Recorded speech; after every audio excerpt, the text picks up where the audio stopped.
Il est 13 h, bonjour à tous, merci de votre attention. Tout de suite les titres à la une de l'actualité. Le président de la République, Alassane Ouattara, a reçu en audience le président directeur général du groupe Montage Gold, Martino Desissio.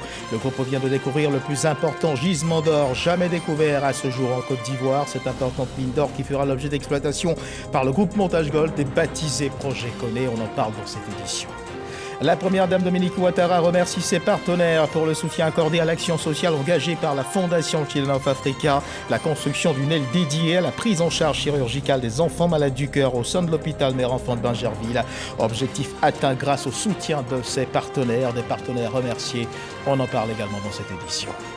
Ce vendredi 3 mai, le monde entier célèbre la 31e journée mondiale de la liberté de la presse autour du thème suivant, la presse au service de la planète. Une marche ce matin des journalistes aux alentours de la RTI, une cérémonie officielle de célébration de cette journée qui s'est déroulée au stade de la haute fréquence de la radiodiffusion télévision ivoirienne.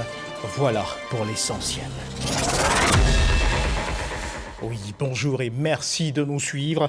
Ce vendredi, le président de la République, Alassane Ouattara, a procédé à la nomination de plusieurs personnalités au titre de la présidence de la République et du gouvernement. Les détails de ces nominations sont donnés dans ce communiqué lu par la secrétaire générale de la présidence de la République. Communiqué de la présidence de la République. Le président de la République, son Excellence, M. Alassane Ouattara, a procédé ce vendredi 3 mai 2024 à la signature de plusieurs décrets de nomination au titre de la présidence de la République et du gouvernement. Au titre de la présidence de la République, Monsieur Jeannot Kouadio Aoussou, ancien président du Sénat, est nommé ministre d'État, conseiller spécial à la présidence de la République. Monsieur Abdallah Albert Touakeuse Mabri, ancien ministre, est nommé ministre conseiller à la présidence de la République.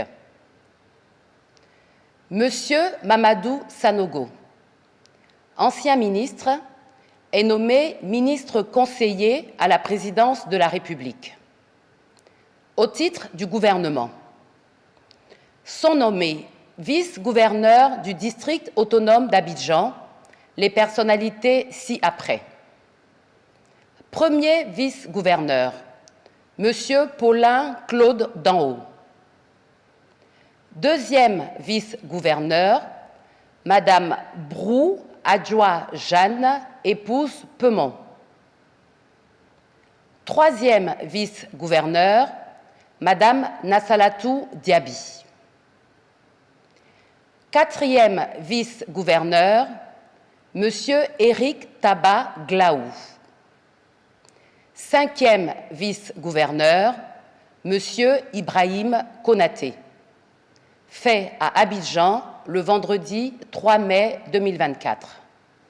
Et dans le fil de l'actualité du chef de l'État, cette audience qu'a accordée le président de la République, Alassane Ouattara, au président directeur général du groupe Montage Gold, Martino Desissio. Ce groupe vient de découvrir, nous le disions à l'entame de cette édition, le plus important gisement d'or jamais découvert à ce jour en Côte d'Ivoire. Le président directeur général du groupe Montage Gold a annoncé le démarrage des travaux de construction de cette mine d'une durée de vie estimée à 20 ans pour le dernier trimestre de l'année 2024 et son entrée en production en 2027. Viviane Aïma.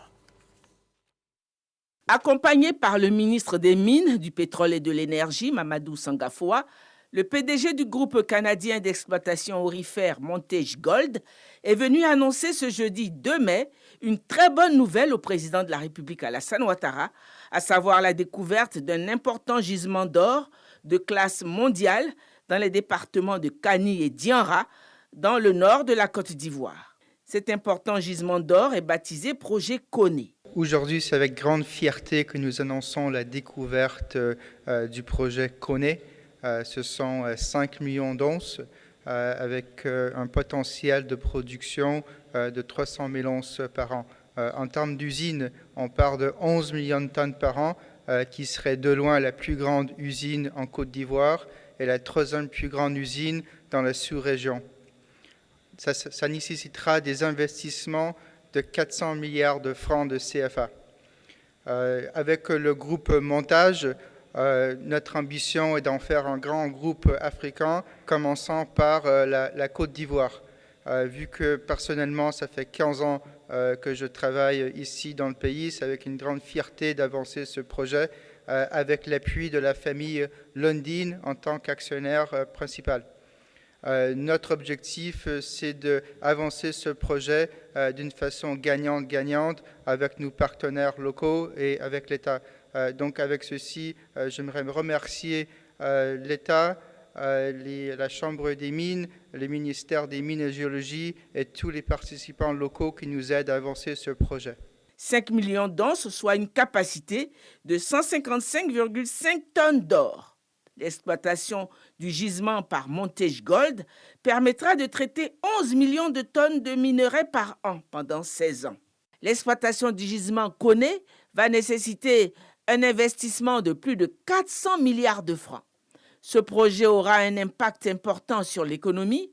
Les recettes fiscales et les revenus des fournisseurs de biens et services locaux sont estimés à 1 500 milliards de francs, sans compter les projets de développement locaux qui seront réalisés au bénéfice des communautés riveraines et qui sont estimés à 20 milliards de francs. Le projet Koné va générer 2 500 emplois directs et indirects pendant la phase de construction de l'usine et 2 000 emplois directs et indirects lors de son exploitation. Cette importante découverte minière a été rendue possible grâce à l'amélioration continue de l'environnement des affaires sous le leadership du président de la République Alassane Ouattara, ainsi que le climat de paix et de sécurité qui règne dans le pays.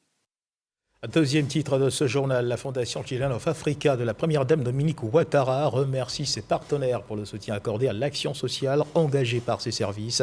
Des partenaires et sponsors qui ont apporté contribution pour la construction d'une aile dédiée à la prise en charge chirurgicale des enfants malades du cœur au sein de l'hôpital mère-enfant de Bingerville.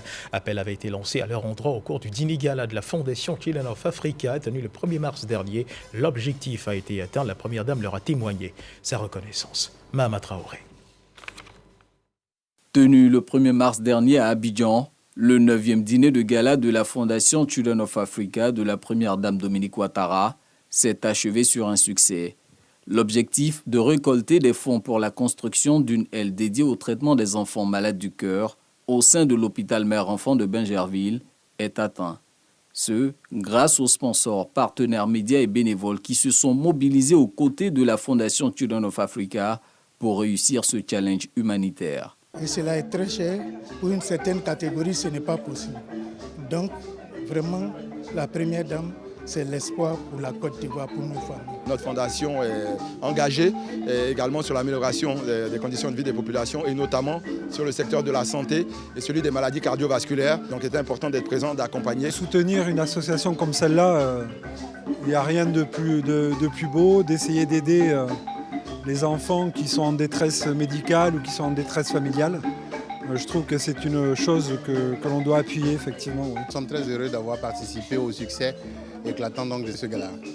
Depuis pratiquement 10 ans, nous accompagnons la Fondation et nous sommes heureux de retomber donc de ce contrat, de l'aura que la Fondation a eu. Madame la Première Dame nous a indiqué que les résultats escomptés avaient été atteints et nous sommes heureux d'avoir modestement contribué à cela. C'est avec beaucoup de fierté que nous avons contribué à rendre l'événement visible à travers les publications de différents visuels.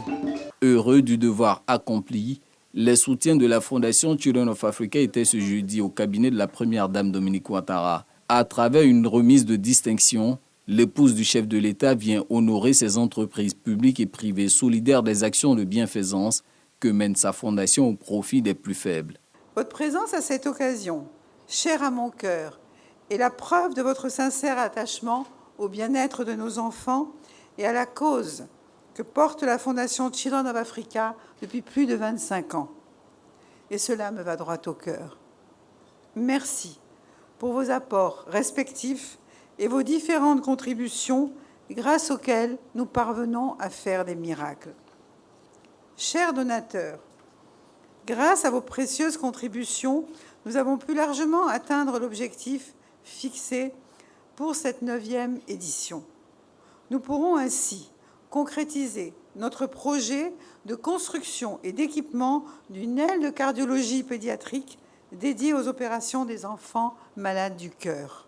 Cette aile spécialisée sera logée au sein de l'hôpital Mère-Enfant de Bingerville et pourra traiter tous les enfants qui nécessitent des soins spécifiques, y compris des opérations à cœur ouvert.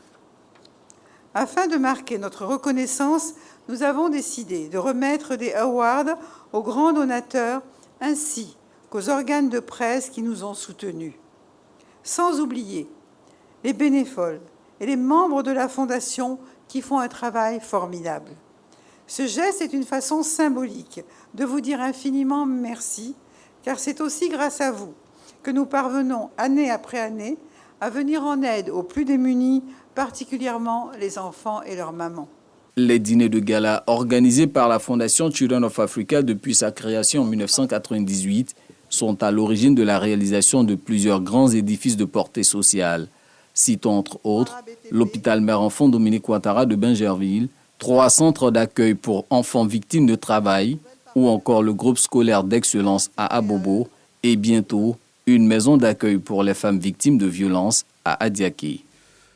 Un reportage de Mahama Traoré. Sachez, mesdames et messieurs, que le vice-président de la République, son Excellence Otim Okombeliet Koné, a quitté Abidjan ce vendredi 3 mai 2024 pour Banjul, capitale de la République de Gambie, où il représentera le chef de l'État, son Excellence Alassane Ouattara, à la 15e session de la conférence islamique au sommet de l'Organisation de coopération islamique.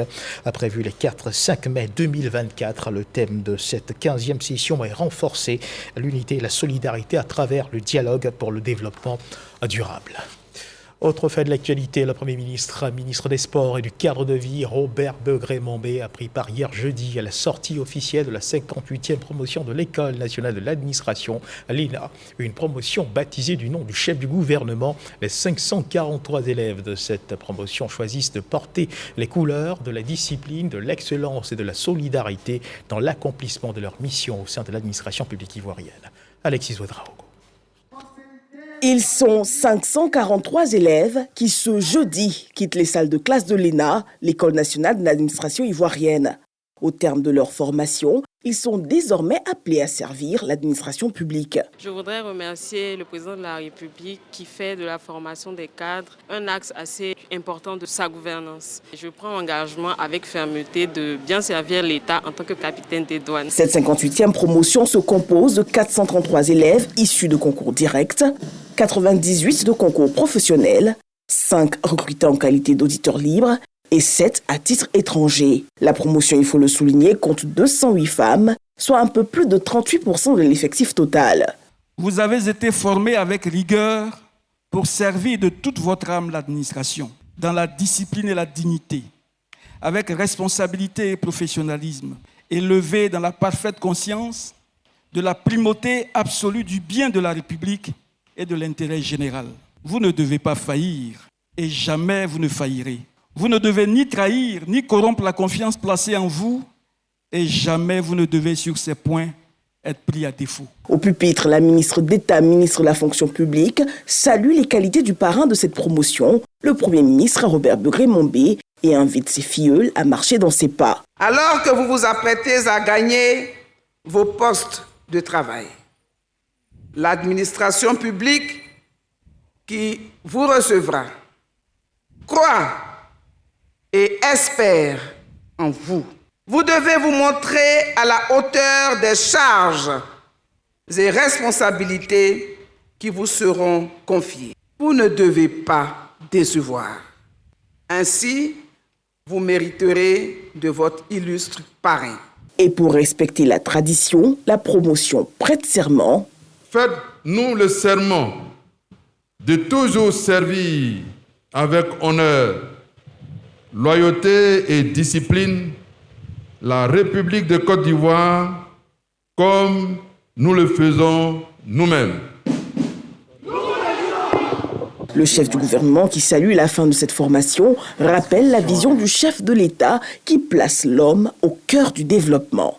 La Côte d'Ivoire nouvelle que construit avec ardeur et rigueur le président de la République, son Excellence Alassane Ouattara, appelle un changement des paradigmes, des méthodes et des manières d'être à tous les niveaux.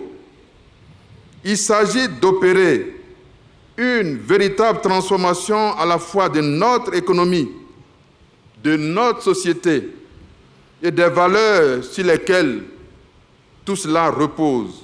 Robert Beugri-Mambé prodigue des conseils de vie à ses filioles. Ce qui compte, c'est la force de votre caractère, c'est la beauté qui est en vous-même. Travailler, c'est prier. C'est un secret que je vous livre, mes chers filles. Parce que quand vous travaillez, vous n'avez pas le temps de critiquer les autres. Vous n'avez pas le temps d'attendre que les autres viennent vous aider. Retenez cette phrase. La formation a aussi pris en compte des auditeurs libres, des élèves issus des forces armées de Côte d'Ivoire, de la gendarmerie, de la police nationale et des eaux et forêts, recrutés par test spécifique, et des auditeurs à titre étranger, des élèves non ivoiriens recrutés à la demande des gouvernements de leur pays, le Congo et la Centrafrique. Le lancement du Prix national d'excellence 2024 a eu lieu hier jeudi du côté de la primature. Le comité technique de ce prix s'est réuni à l'occasion. Le Prix national d'excellence consacre l'engagement de l'État de Côte d'Ivoire à promouvoir une société d'excellence. Son organisation annuelle depuis son retour en 2013 épouse la vision du président de la République Alassane Ouattara de bâtir une Côte d'Ivoire solidaire avec un capital humain de qualité. Je vous invite à suivre une intervention de Karim Ouattara, directeur de cabinet à la primature de Côte d'Ivoire. C'est une exigence du chef de l'État qui doit inspirer la compétition, la transparence, la compétence, la performance sur une longue durée. Donc nous ne devons pas et nous ne pouvons pas nous permettre d'attribuer ce prix à quelqu'un qui ne le mérite pas et qui, de par son choix, ne reflète pas l'émanation de son secteur d'intervention. Et je voudrais vraiment vous demander, en tant que membre du jury, en tant que directeur de cabinet des ministères, en tant que représentant des fêtières qui participent au processus de sélection, d'être le plus rigoureux possible. Dès l'annonce d'un lauréat, la réaction du public nous informe sur son adhésion ou non au choix du lauréat donné. Donc je souhaiterais qu'en 2024, les 87 lauréats qui pourront potentiellement être retenus, que pour chacun de ces 87 lauréats, nous ayons l'adhésion populaire dans la salle et au sein de la population pour conférer le sérieux avec lequel nous aurions travaillé et conférer à notre équipe, à notre famille, à la complémentarité que nous allons mettre en place dès maintenant, l'idée que tout a été fait dans l'objectivité la plus rigoureuse possible. Karim Traoré, directeur de cabinet à la primature. Et parlons justement de reconnaissance. Sachez que le prix spécial panafricain ICS du meilleur maire de Côte d'Ivoire a été décerné à Arlette Badou-Nguessan, maire de la commune d'Ara. Un prix décerné par la structure interafricaine de communication de sondage ICS. Pour les organisateurs de ce prix, Arlette Badou-Nguessan est l'autorité municipale qui s'est le mieux illustrée en matière de développement local en 2024. La lauréate a réceptionné son prix en présence de plusieurs membres du gouvernement et dirigeants d'institutions et chef coutumier venu de la commune d'Ara. Olivier Kra, Tévisoyo. Arlette Badou-Nguessan, maire d'Ara, distingué meilleur maire de Côte d'Ivoire. Un prix décerné par la structure interafricaine de communication et du sondage ICS. Avec ce prix spécial panafricain, la lauréate du jour succède à Sita Ouattara, maire de Gbeleban. À tous les conseillers municipaux du premier comme du second mandat, je voudrais vous féliciter et vous remercier pour cette belle équipe soudée que nous formions pour assurément offrir le bien-être à nos populations. Que Dieu vous bénisse et que nous demeurions unis et solidaires pour un avenir encore plus radieux pour notre Ara. Selon les organisateurs, cette distinction est le fruit de ces actions menées pour le développement de la commune d'Ara. Rien de surprenant, Madame le maire, car le communicateur et le négociateur avertis que vous êtes de formation, c'est mieux que quiconque, que rien ne peut être entrepris en matière de développement sans l'attente et la cohésion de la population. C'est d'ailleurs sous le triptyque paix, développement, cohésion sociale que vous avez inscrit votre action. Le climat de paix instauré dans la commune d'Ara a permis la réalisation de nombreux projets. Créé en 2003, le prix spécial ICS est à sa 13e édition. Il s'agit pour les initiateurs de ce prix de développer l'Afrique par la connaissance du mérite des hommes politiques, des spécialistes de la culture, du sport, de l'économie et d'encourager l'entente entre la Côte d'Ivoire et les autres pays africains par la reconnaissance du mérite. Troisième et dernier titre de ce journal, la célébration de la 31e journée mondiale de la liberté de la presse ce vendredi 3 mai. Ce qu'il faut également savoir sur cette célébration, c'est que ce matin, une marche a été organisée aux alentours de la RTI par les journalistes, comme vous pouvez le voir sur ces images. Hier, jeudi 2 mai 2024, à la Maison de la Presse d'Abidjan, un panel a été organisé à la faveur de cette célébration autour du thème suivant, la presse au service de la planète. Et toujours dans le cadre de cette célébration, la cérémonie officielle s'est déroulée au stade de la haute fréquence de la RTI en présence du représentant du ministre de la Communication de l'ambassadrice des États-Unis d'Amérique en Côte d'Ivoire et plusieurs autres personnalités. Nous y reviendrons assurément dans nos prochaines éditions. Direction le nord de la Côte d'Ivoire à Boundiali, le PIDAC, projet intégré de développement et d'adaptation au changement climatique composante Côte d'Ivoire, entame bientôt une phase stratégique de son cahier de charge dans le bassin du Niger. 4 importants avant-projets sommaires pour la résilience des populations bénéficiaires de ce projet ont été validés cette semaine au cours d'un atelier. Jean-Marc Djadji nous en parle. Les 4 avant-projets sur l'aménagement d'un parcours de transhumance d'environ 200 km, la réhabilitation de retenues d'eau pour l'agriculture et la pêche, la création d'une station d'alévinage et la construction de 2 débarcadères validés. 3 régions concernées, le Kabadougou, le Folon et la Bagoué.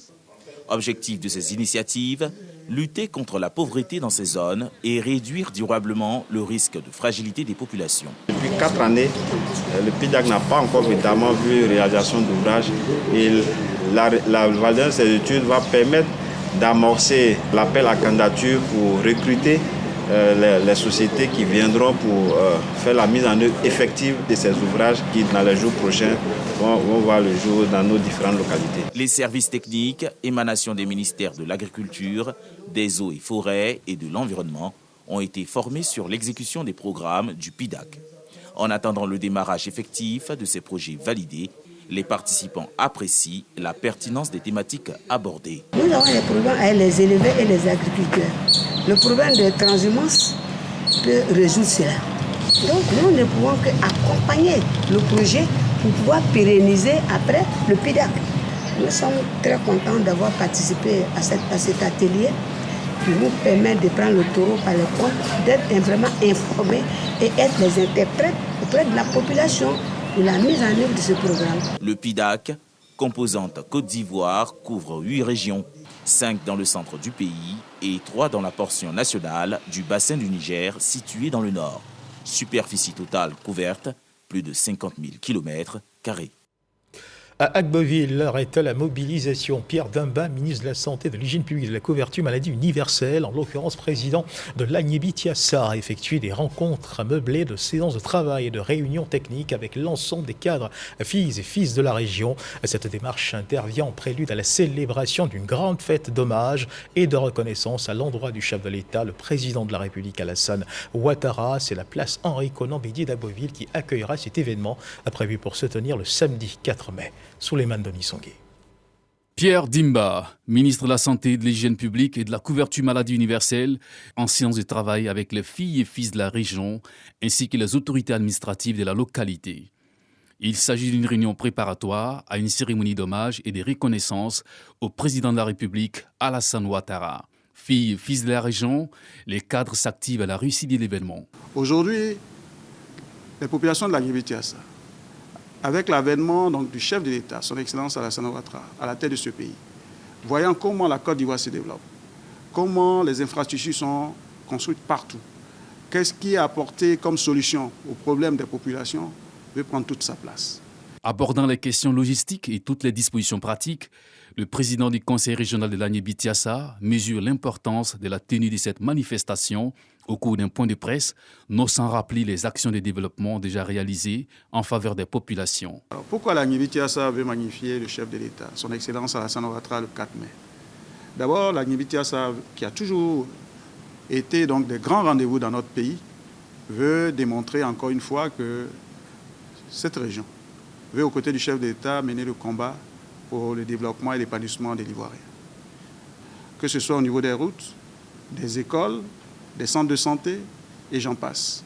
Le montant total des investissements réalisés en si peu de temps se chiffre à plus de 250 milliards de francs CFA, du jamais vu dans notre région. Prévu le 4 mai prochain, à la place Henri Konaté d'Agboville, cité de la paix et de la cohésion sociale, ce sont plus de 40 000 personnes qui sont attendues à cette cérémonie d'hommage au chef de l'État, le président Alassane Ouattara. Kipux Afrique, l'opérateur technique du ministère des Transports pour l'exploitation du centre de gestion intégré et du système de transport intelligent, a reçu la visite du président du Comité national de pilotage des partenariats publics-privés, Moussa Kouyaté. Une visite pour s'assurer de la bonne exécution de ce projet, mais également pour se rassurer que les investissements attendus dans le cadre de ce projet sont bien réalisés. Régis Kofi. S'il y a une baisse des indicateurs d'accidentalité en Côte d'Ivoire, c'est bien grâce à la mise en œuvre de la stratégie nationale de sécurité routière. Parmi les instruments qui ont pesé, l'on note le déploiement de la vidéo-verbalisation et la mise en œuvre du permis à points, d'où la visite ce mardi 23 avril 2024 du président du Comité national de pilotage des partenariats publics-privés dans ses locaux. Aujourd'hui, il y a un déploiement progressif qui suit le calendrier de déploiement, mais on aimerait que ce déploiement soit effectif et que à la fin du contrat, quand on regarde derrière nous, on ne voit que des réussites. Nous accompagnons la vision de l'État, donc de moderniser ce secteur, de faciliter l'accessibilité aux services publics, de permettre effectivement que donc, tous les usagers de l'administration des transports puissent être reçus dans les meilleures conditions, surtout permettre à l'administration d'avoir un outil, un système d'information et une base de données qui donne toute la traçabilité par rapport à ce qui est fait. Au vu des résultats satisfaisants, le ministère des Transports entend poursuivre sa collaboration avec cette entreprise chargée du déploiement du système de transport intelligent en Côte d'Ivoire. Vous avez connu sur les axes où cet outil a été déployé une baisse des vitesses. C'est déjà quelque chose parce que les vitesses sont à la base des conséquences graves des accidents. Et une fois qu'on réussit à réduire cela, il est évident que les conséquences, ils peuvent exister, mais ils seront d'ordre matériel. Et il peut y avoir très peu de blessés. Nous entendons continuer dans ce sens. Le Comité national de pilotage des partenariats publics-privés, créé en 2018, a pour mission de favoriser le déploiement des partenariats en Côte d'Ivoire, d'apporter son appui aux autorités contractantes aux différentes étapes de réalisation et de gérer le fonds d'études dédié aux partenariats publics-privés. Un reportage de Régis Kofi. Le Canada et la Côte d'Ivoire renforcent leur collaboration au cours d'un atelier bilan tenu dans la commune du Plateau. La mise en œuvre du programme de coopération conclu dans le cadre du mémorandum d'entente signé le 26 avril dernier entre les deux pays a été abordée. Une collaboration qui a contribué de manière significative à l'amélioration des conditions de vie des populations ivoiriennes. Une initiative de l'ambassade du Canada en collaboration avec le ministère de l'économie, du plan et du développement. Reportage à Midi Arasuba, Richard Varou. La Côte d'Ivoire et le Canada renforcent leur coopération à travers la revue annuelle des projets. Ce projet concerne l'amélioration des conditions de vie des populations. Sa mise en œuvre s'inscrit dans le cadre du mémorandum d'entente pour le programme de coopération entre les deux États signé il y a un an. Une initiative de l'ambassade du Canada en collaboration avec le ministère de l'économie, du plan et du développement. La Côte d'Ivoire est un partenaire idéal. Toutes les actions du Canada s'inscrivent dans le cadre du plan national de développement 2021-2025. Les contributions promises par le Canada ont été atteintes vers la fin 2023, donc ça vous montre le sérieux du plan national de développement sous le leadership de son Excellence Alassane Ouattara, évidemment. Et pour le Canada, la Côte d'Ivoire est un partenaire idéal parce que c'est un partenaire qui a un plan d'action et nous nous inscrivions dans ces actions dans le cadre de notre politique étrangère féministe, mais aussi notre politique surtout de coopération internationale, de développement féministe. Ce premier bilan annuel vient confirmer le partenariat gagnant-gagnant entre les deux États. Il était bon, après une année de mise en œuvre des différents projets, programmes de coopération, de procéder à une évaluation, une sorte de bilan qui va nous permettre de dégager les résultats réalisés et de voir les perspectives, comment améliorer la mise en œuvre de ce cadre de coopération pour qu'en substance on ait des populations qui bénéficient beaucoup plus du programme. La Côte d'Ivoire et le Canada entretiennent d'excellentes collaborations depuis près de 62 ans. Favoriser ainsi la compréhension mutuelle, le respect et les objectifs communs en matière de développement durable. Un financement de près de 3,8 milliards de francs CFA pour la Côte d'Ivoire est prévu dans le cadre du projet d'adaptation climatique basé sur la nature dans les forêts guinéennes de l'Afrique de l'Ouest. Et c'est sur cette bonne nouvelle de coopération entre la Côte d'Ivoire et le Canada que se referment les pages de cette édition. Merci de nous avoir suivis. Agréable début d'après-midi. Dieu garde la Côte d'Ivoire.